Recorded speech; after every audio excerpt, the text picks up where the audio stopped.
Ni ada dua orang influencer. Dia influencer lah. Tapi mereka ni, satu betul, dia ahli bersatu. Satu lagi, dia bukan ahli parti, dia rakyat biasa. Dia tak ada apa pun. Tetapi telah ditangkap, ditahan di rumah dia.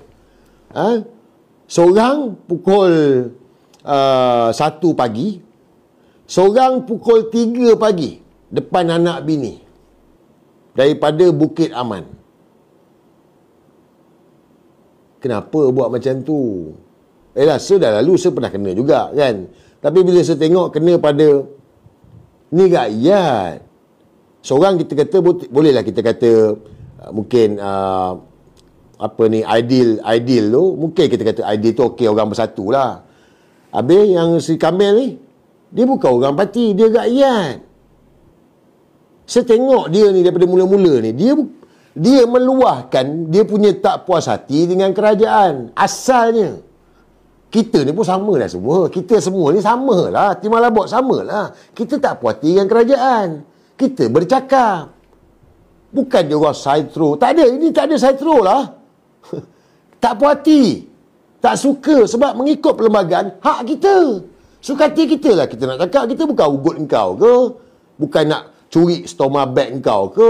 Nak cocok macam korang cocok dekat anak Rafizi ke?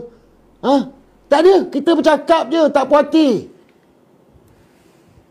Kena tangkap pagi-pagi buta. Tak betul lah. Nyanyi orang lah macam ni. Tak nyanyi ke cakap? Nyanyi orang lah. Jangan buat nyanyi orang. Takkan koyak sangat. Dan kau turun berjuta-juta. Jekom berjuta-juta. Pejabat Perdana Menteri berjuta-juta. MC berjuta-juta. Lawanlah. Korang kan ada. Korang punya TikToker korang yang akaun tak pernah kena ban. TikToker korang kan ada. Akaun tak pernah kena ban. Suruhlah dia orang buat live. Suruhlah dia orang buat VTT. Lawanlah. Tapi bila korang dah kalah, kenapa kau nak inaya orang yang tak bersalah, yang rakyat bercakap tak puas hati ni? Oh, Fahmi kata tak tahu. Fahmi Fazil. Fahmi sepunya. Fahmi. Engkau tak boleh kata engkau tak terlibat. Engkau tak boleh kata engkau tak tahu, Fahmi. Sebab ugutan ni daripada engkau, Fahmi Fazil. Ugutan ni daripada engkau, Fahmi Fazil. Jun 2023. Engkau lupa ke, Fahmi, engkau ugut rakyat?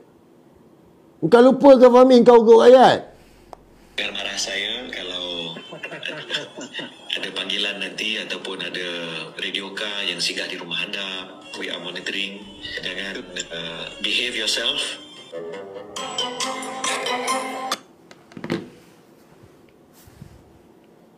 Ugut rakyat. Nak hantar radioka. Berlaku tak, guys? Berlaku tak? Berlaku. Malam-malam buta, radioka pergi rumah kutip rakyat ni yang bersuara mengkritik kerajaan. Bukannya kita hina raja-raja ke, kita create pergaduhan kaum ke, rusuhan kaum ke, hina bangsa lain ke, hina agama lain ke. Tak ada.